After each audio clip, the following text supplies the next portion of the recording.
Selain sektor wisata, masyarakat Desa Lembar Selatan, Kecamatan Lembar, Kabupaten Lombok Barat menggantungkan kehidupan dari sektor kelautan dan perikanan. Di Desa Lembar Selatan saya mengikuti kegiatan nelayan sekitar yaitu ngerakat. Jadi kita nanti akan ngerakat pakai ini ya Pak ya. Dan sekarang kita lagi perjalanan ke tengah laut. Ikuti jejak saya, jejak petualang.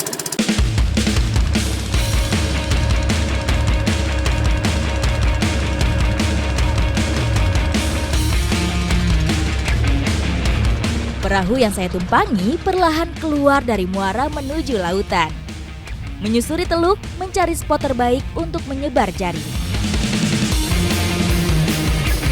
Nah sekarang udah nyampe di lokasinya dan kita mau ngerakat. Buat ngerakat ini dibutuhin banyak nelayan ya Pak. Jadi ada yang jagain jaringnya di pantai, ada juga yang nebarin di atas kapal gitu ya Pak.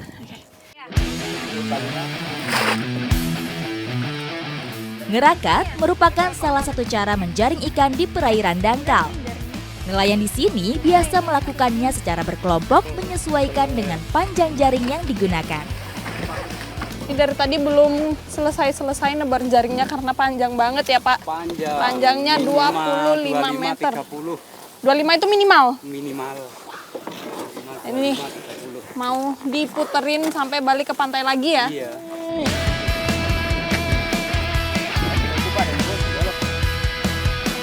Karena jaringnya ini panjang banget, jadi kita ngelepasnya harus rapi, harus teliti ya. Soalnya kalau salah sedikit aja bisa kusut di tengah, nanti ikannya bisa kabur.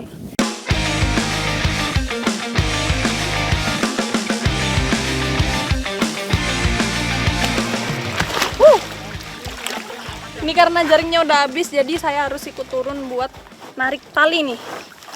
Jadi ditarik dari sisi yang awal di sana tadi sama yang di sini, ditariknya bareng-bareng.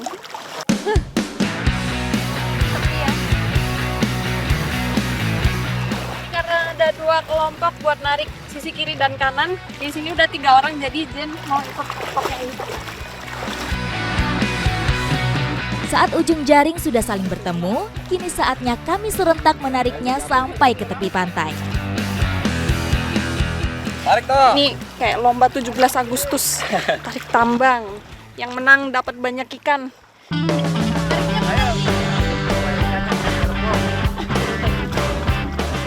Sambil ditarik, nelayan lain berusaha menutup celah yang masih terbuka di bagian dasar.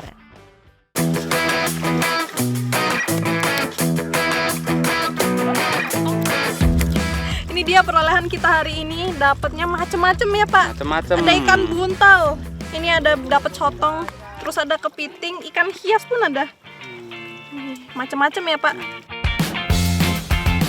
Target ngerakat kali ini adalah biota laut dangkal yang hidup di sekitar teluk. Selain ikan, bonus dari ngerakat juga bisa menangkap biota laut lainnya, seperti cumi-cumi. Nah ini salah satunya dapat ikan sogot nih, kalau ini bisa dimakan ya. Beberapa jenis ikan yang tidak dapat dikonsumsi kami lepas kembali supaya tetap menjaga keseimbangan ekosistem di sekitar teluk. Ikan-ikan kecil atau ikan hias kayak gini yang nggak bisa dimanfaatkan atau dikonsumsi, kita rilis kembali ke lautan.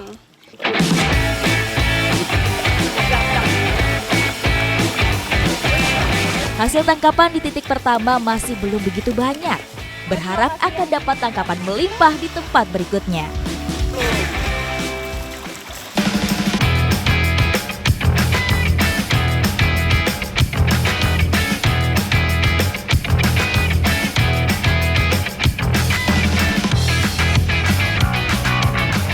Nyampe di lokasi kedua, jadi sekarang kita turunin lagi nih, mulai dari tali-talinya dulu ya.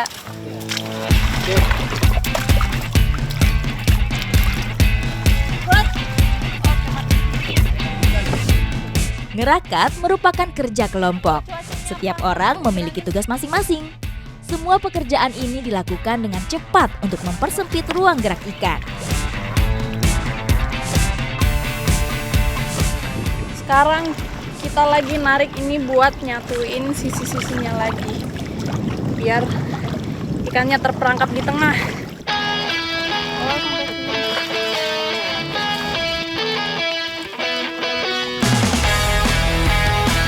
Nah ketika udah ditarik kayak gini, kita harus gotong royong nih, harus rame-rame karena ini berat banget. Berat beban jaring yang kami tarik tidak berarti ikannya banyak, melainkan karena jaring ngerakat berpori rapat sehingga menahan beban air. Nih perlahan kita jaring yang kedua, ikan pakong. Hasil memang tidak selalu sesuai dengan harapan, terlebih di tengah terpaan angin seperti sekarang. Ngerakatnya udah selesai, tapi petualangan saya belum selesai nih, karena saya masih akan mengeksplor kekayaan laut yang ada di sekitar sini. Ikuti jejak saya, jejak petualang.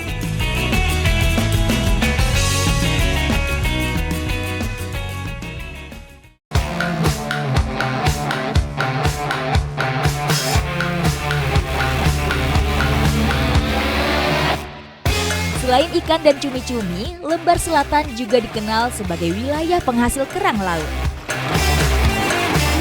Karena kekayaan hasil alamnya di sini dalam satu tempat pun bisa mencari banyak hal, dan sekarang kita mau mencari kerang. Ikuti jejak saya, jejak petualang.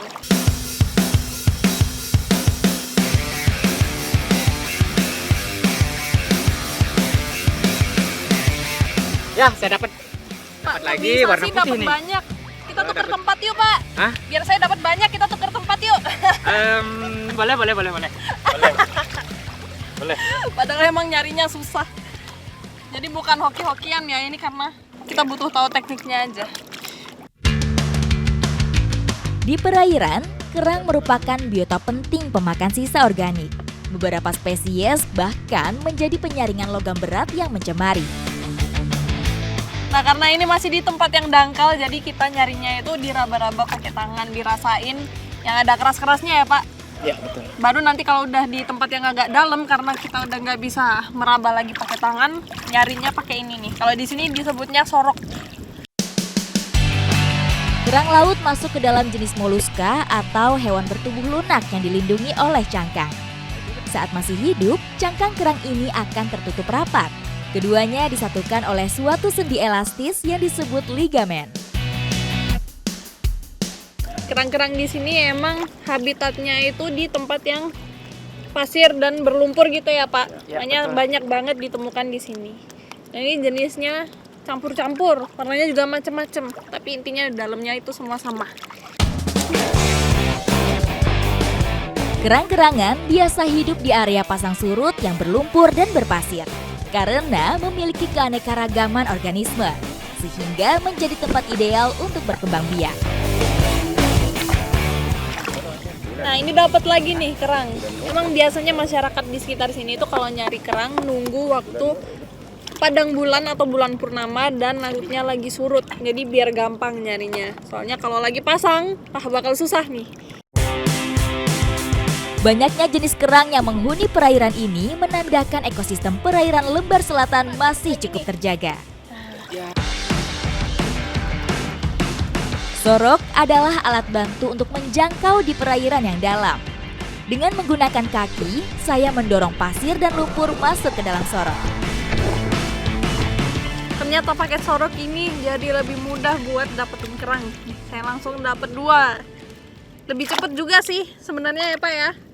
Jadi bisa dapat lebih banyak dalam waktu lebih singkat. Kita cari lagi ya, Pak. Lokasi pencarian kami tidak jauh dari pelabuhan, sehingga banyak kapal yang berlalu lalang.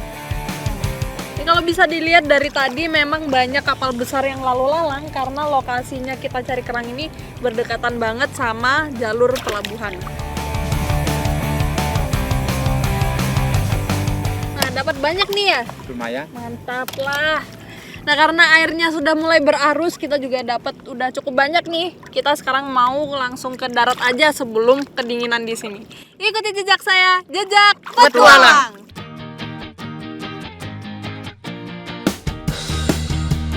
Setelah seharian basah-basahan mengumpulkan hasil laut, kini saatnya saya mencicipi kuliner khas dari Lembar Selatan. Dingin-dingin kayak gini, pas banget nih. pendapatan kita tadi, langsung aja kita masak menjadi seafood kuah kuning. Sekalian buat menghangatkan badan ya Pak. Iya, betul. Hasil tangkapan kami yang akan diolah masih sangat segar. Semuanya akan dipadu dengan berbagai macam rempah khas untuk memperkaya rasa.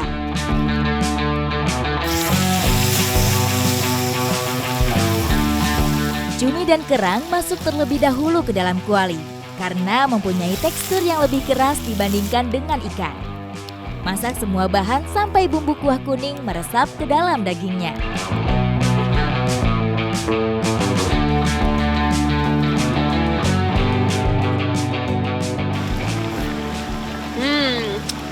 Kalau kayak gini kuahnya bisa saya minum nih. Enak banget soalnya. Ini dalam sekali makan kita lauknya banyak banget nih. Ada cumi, ada kerang sama ikan. Puas, bakal puas nih makannya.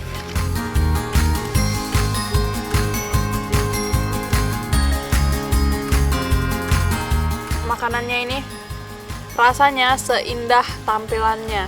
Jadi tampilannya udah bagus, rasanya enak ya Pak. Ya. Lombok Barat tidak melulu eksotisme alam. Makanan di sini juga menawarkan cita rasa yang kaya dan berbeda. Selain mendapat banyak pengalaman yang seru serta bisa makan makanan yang enak khas dari sini, masih banyak dari Pulau Lombok yang ingin saya eksplor. Ikuti jejak saya, jejak petualang.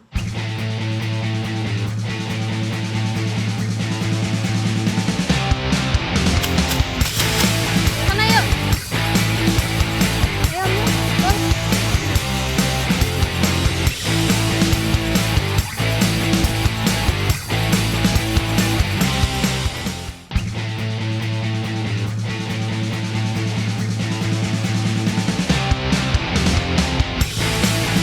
Tanpa mobil camper van tak menyurutkan semangat saya untuk mengeksplor keindahan Pulau Lombok.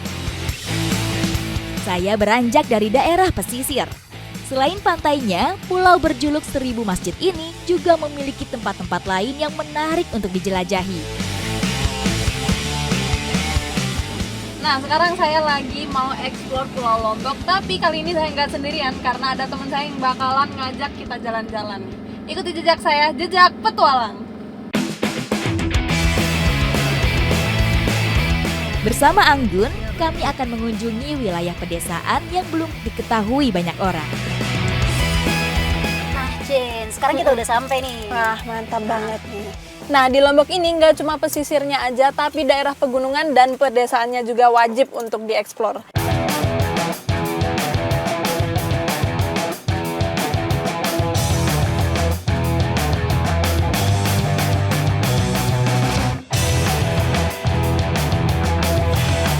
Anggun membawa saya ke Desa Buwon Sejati. Letaknya di ketinggian masuk wilayah Kecamatan Narmada.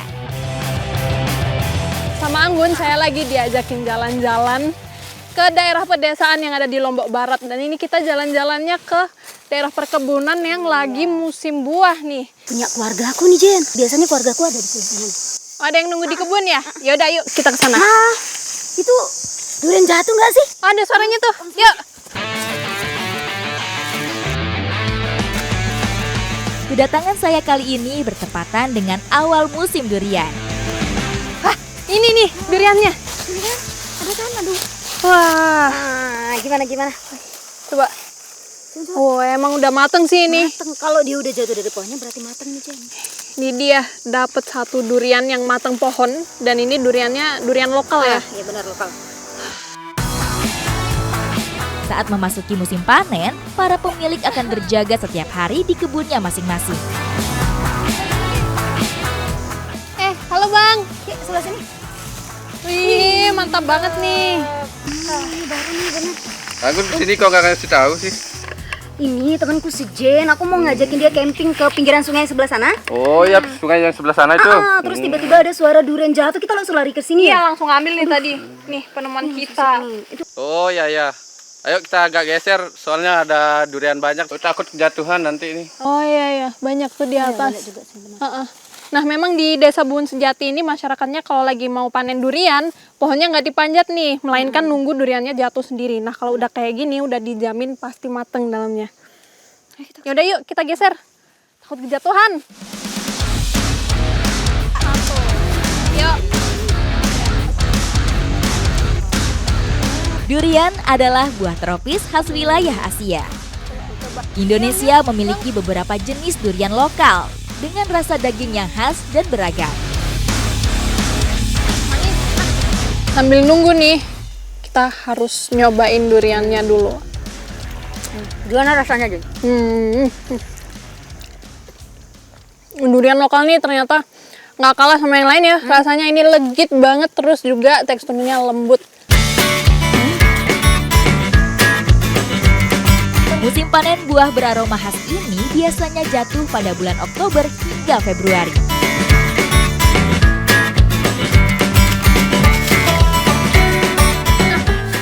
Tuh ada suara yang jatuh tuh.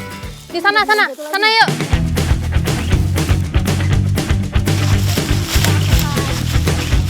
Wah, dapat lagi dong. Ada lagi, dapat lagi, Bang. Ini juga wangi nih. Coba. Biasanya kalau lagi musim dalam satu pohon yang buahnya banyak nih, jatuhnya nggak cuma 1-2, makanya wajib ditungguin biar nggak diambil orang lain ya Bang ya. Benar-benar. Menunggu buah durian jatuh merupakan saat-saat yang was-was. Kita harus waspada jika tidak mau tertimpa buahnya. Jen, itu ada yang jatuh lagi tuh satu. Aman ya. Wah, yang ini warnanya bagus banget. Ini kelihatan kalau mateng nih. Iya, warnanya bagus ya. Bagus ya warnanya. Beda sama ini ya. Ini coba nus.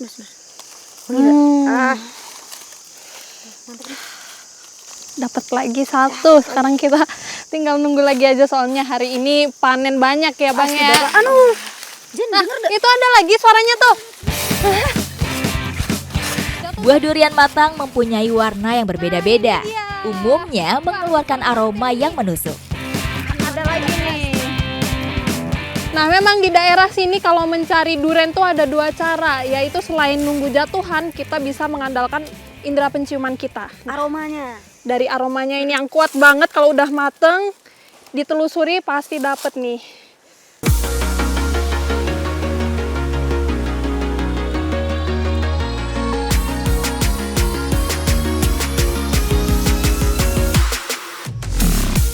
Sekarang karena kita udah dapat banyak banget durian, gimana Oke. kalau kita langsung bawa ke camping aja? Oke, kita langsung bawa ke tempat camping ya. Udah yuk, bawa aja ya. Oke, langsung. Bang, kita bawa ini ke tempat camping ya. Oke, saya masih mau nunggu durian jatuh. Gitu. Oh ya udah, makasih banyak ya Bang. Oke. Nanti kita lanjut dulu Bye. deh. Bekal makanan sudah di tangan, saatnya menikmati camping di tengah suasana pedesaan. Menjelang sore, kami sampai di Sungai Batu Bedil. Saya dan Anggun harus menyeberang untuk sampai di tempat camping.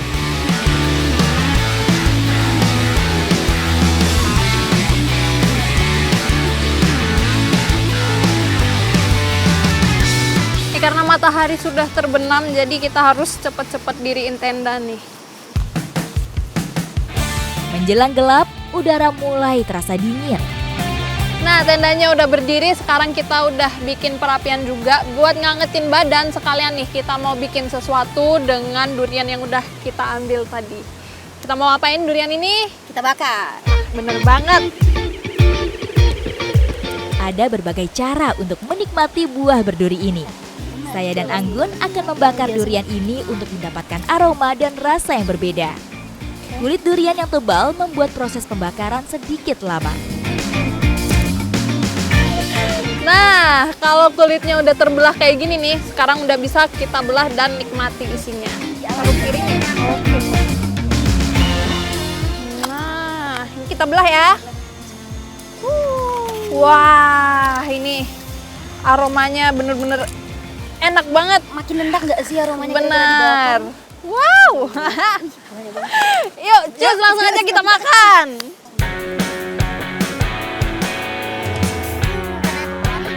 Kita harus cheers dulu. Dengan cara dibakar terlebih dahulu, daging buah durian yang sudah legit terasa lebih lembut dan hangat di mulut. Setelah dibakar, rasanya jadi makin strong. Gak cuma rasanya aja, aromanya juga. Dan ini jadinya anget ya dimakan. Jadi cocok banget dimakan pas malam-malam dingin kayak gini, apalagi di pinggir sungai. Ditambah dengan suara alam dan gemerciknya air sungai, suasana malam ini terasa begitu tenang. Camping di tepi sungai ditemani dengan durian bakar menjadi pengalaman yang menyenangkan bagi saya. Nah, sekarang kita mau istirahat karena besok kita mau melanjutkan petualangan ke tempat-tempat yang baru. Ikuti jejak saya, jejak petualang.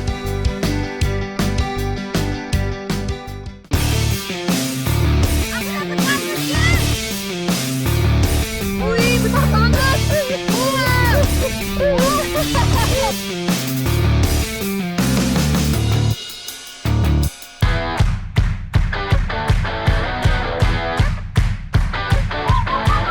Roda kembali berputar menyusuri panorama dan kekayaan alam Pulau Lombok. Kali ini kami kembali ke daerah pesisir. Setelah dari pegunungan, sekarang saatnya kita mengeksplor daerah pesisir. Dan belum lengkap kalau kita belum mencicipi hasil laut dari Lombok Barat. Ikuti jejak saya, jejak petualang.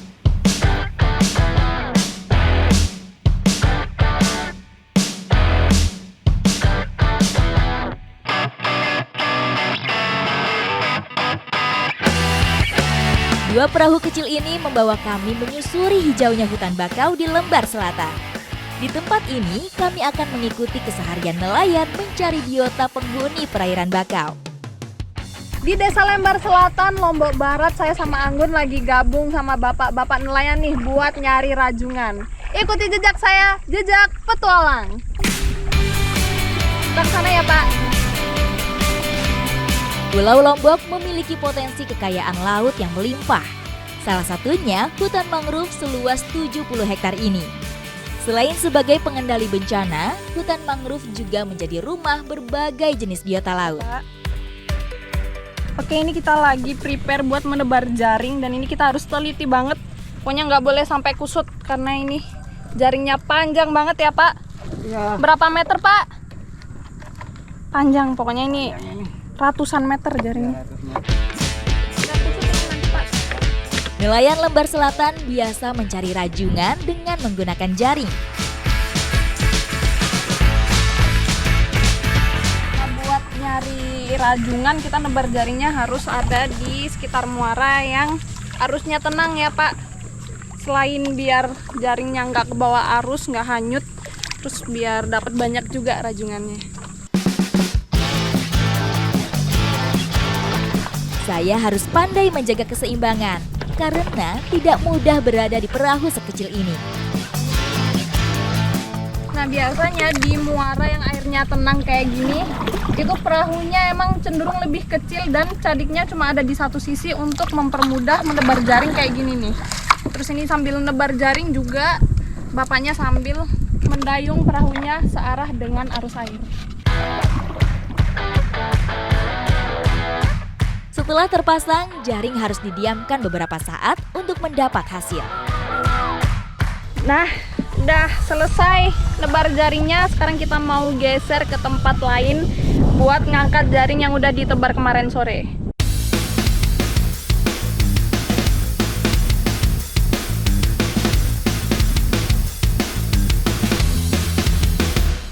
Jadi kalau yang ini tuh nggak diangkat, nggak ditarik ke perahu gitu. Jadi cuma ditarik aja dan dicek kalau ada rajungannya baru kita ambil ya, Pak. Rajungan termasuk ke dalam salah satu jenis kepiting, meskipun hanya hidup di air saja. Berbeda dengan kepiting bakau atau kepiting lainnya yang bisa hidup di dua alam. Wah, ini ada dapat lagi nih rajungannya. Tapi bentar, ini ngelepasnya agak sulit karena nyangkut banget sama jaringnya. Rajungan tidak bisa bertahan hidup tanpa air. Oleh karena itu, rajungan dijuluki sebagai swimmer crab atau kepiting perenang. Meskipun lebih banyak ditemukan berjalan di dasar laut daripada berenang. Wah, ada lagi nih apa ya? Wih, besar banget yang ini. Wah, dapat lagi satu rajungan. Nah, kalau warnanya biru kayak gini berarti dia jantan. Perbedaan mencolok antara rajungan jantan dan betina adalah pada warna dan ukurannya. Rajungan jantan lebih besar dan berwarna lebih cerah serta berpigmen biru terang. Dapat lagi, tapi nggak apa, yang ini mini. Dan kalau misalnya warnanya kayak gini, ini betina ya Pak?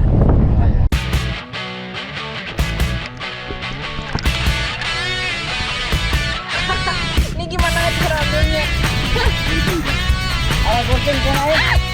Nah, kalau rajungannya lagi agresif kayak gini dan gak memungkinkan buat diambil pakai tangan karena takut kejapit, jadi cara satu-satunya harus digunting jaringnya.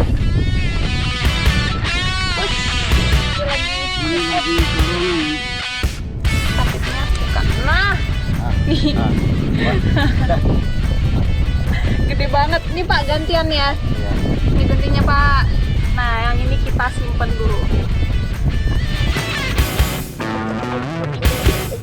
Wih, besar banget. Wah. Besar banget.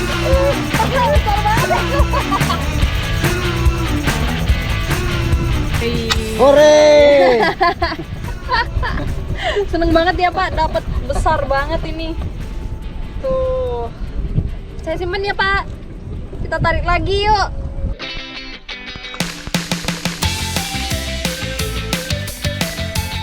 Berbeda dengan kepiting bakau, rajungan mempunyai capit yang lebih panjang dan bentuk tubuh yang lebih ramping. Ini rajungannya begitu diangkat dia capitnya langsung otomatis nutup. Jadi kayak bentuk self defense-nya dia nih. Saat musim pemijahan, lebih banyak rajungan jantan yang berdiam di mangrove. Sedangkan rajungan betina bergerak ke arah perairan yang lebih dalam untuk bertelur. Nah, rajungan yang hidup di muara ini ukurannya memang lebih kecil daripada rajungan yang hidup di laut, tapi secara isinya, dagingnya ini lebih padat nih.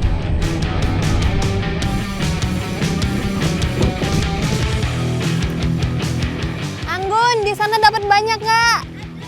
Wah, mantap! Nah, emang rajungan ini banyaknya saat musim penghujan, tapi buat di musim kemarau dan kita bisa dapat sebanyak ini udah untung banget ya Pak. Nah, rajungan ini sebentar lagi mau kita olah di tempat camping. Ikuti jejak saya, jejak petualang.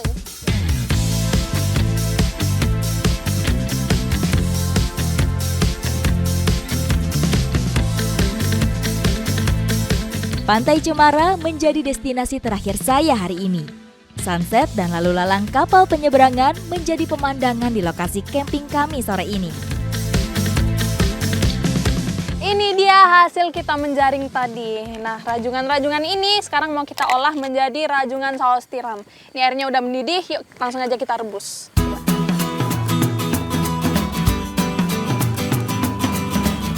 Ini karena tempatnya kecil banget, jadi kita harus lepas-lepas ini biar muat, biar masuk semua rajungannya ya.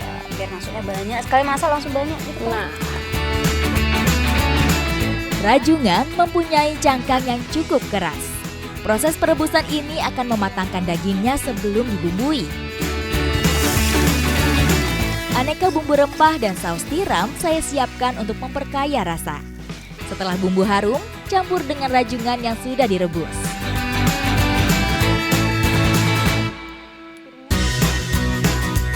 rajungan saus tiram udah mateng. Ini dari aromanya aja udah menggoda banget. Sekarang kita juga udah nggak sabar nih mau makan. Seperti makan kepiting pada umumnya, saya harus membuka cangkang untuk mendapatkan dagingnya. Rajungan muara ini meskipun ukurannya lebih kecil daripada rajungan laut, tapi justru dagingnya itu lebih tebal, lebih padat, dan rasanya juga lebih gurih. Benar banget itu mah. Meskipun proteinnya tinggi, rajungan menjadi salah satu hidangan laut yang mempunyai kadar kolesterol yang rendah. Menikmati rajungan hasil tangkapan sendiri ditemani dengan view sunset yang indah banget di Pantai Cemara menjadi penutup yang sempurna untuk trip saya di Pulau Lombok. Tapi kayaknya di sini waktu saya sangat kurang deh. Jadi akan kembali lagi ke sini pastinya. Aku tunggu kesini lagi, Jen. Ikuti jejak saya, jejak petualang.